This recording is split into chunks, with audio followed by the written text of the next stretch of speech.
generation, folks.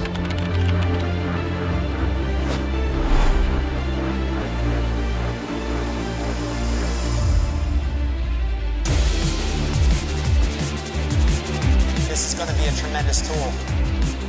This is targeted for bigger fish. It's always working for you.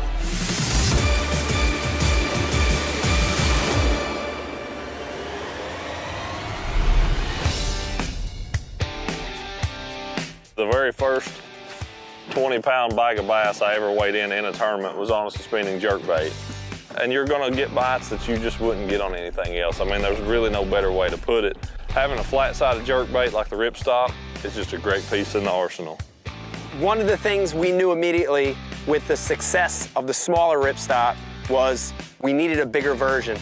On lakes where the forage is bigger, on places when you're looking for a bigger bite, you want to give those fish a different look, something that's going to make those fish trigger. The RipStop 12 is going to have those things to make those fish want to bite. They're feeding on small bait fish. You need to tie that 9 on. If you're in a lake where they're feeding on really big things, then tie the 12 on. One of the easiest ways to catch a fish is to be able to deliver a bait, cast it out, and just wind it in.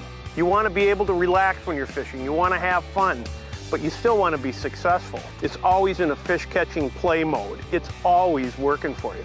Any minnow profile bait, to me, represents the purest form of artificial lures. We're covering all the bases. We got a really full line of jerk baits, and I don't think the fish are safe at any depth in the water column. My dad wasn't a fisherman, but my grandfather was, and he made the mistake of letting me get in his tackle box. I like minnow baits. I don't know what it was. There's something about a minnow lure, the original floater. And now we have the RipStop, which stops on a dime. It's a quick responding bait. It's about bigger fish and a variety of different habitats. That's why we came up with the size 12. The 9 you're familiar with, great performer, works a lot of places, a lot of different species. We kept all of the same fish catching attributes of the smaller version, but we added an extra hook. Having 3 treble hooks on a jerkbait just equates to me more fish landed. It's pretty simple math. If I'm really jerking this rod, those 3 hooks will just give you a better opportunity. There he is. There we go. Jerked it twice, and she T-boned it. All 3 hooks, crushed it.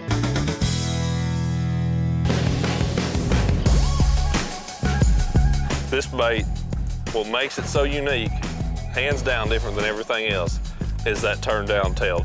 Just stops that bait in its tracks. Shimmies, kicks its head up, and then slowly rises. So it's got 3 or 4 different triggering mechanisms to make those fish bite.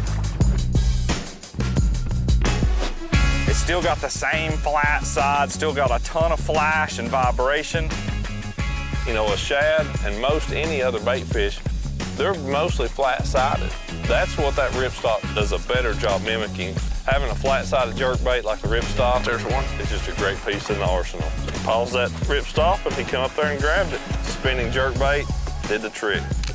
With 2 different sizes and 14 colors in the Rapala RipStop, your options are limitless. You can match any bait fish anywhere in the country, any time of year.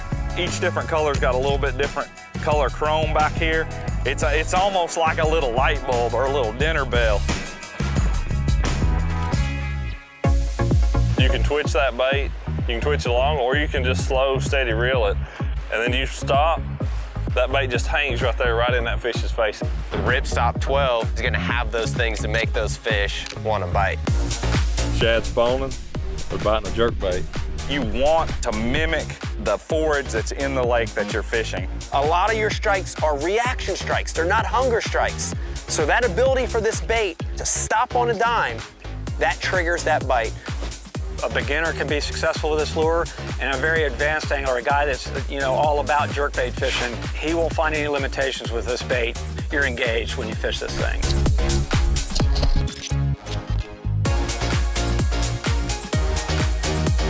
Rip it to attract the bite, stop it to catch the fish.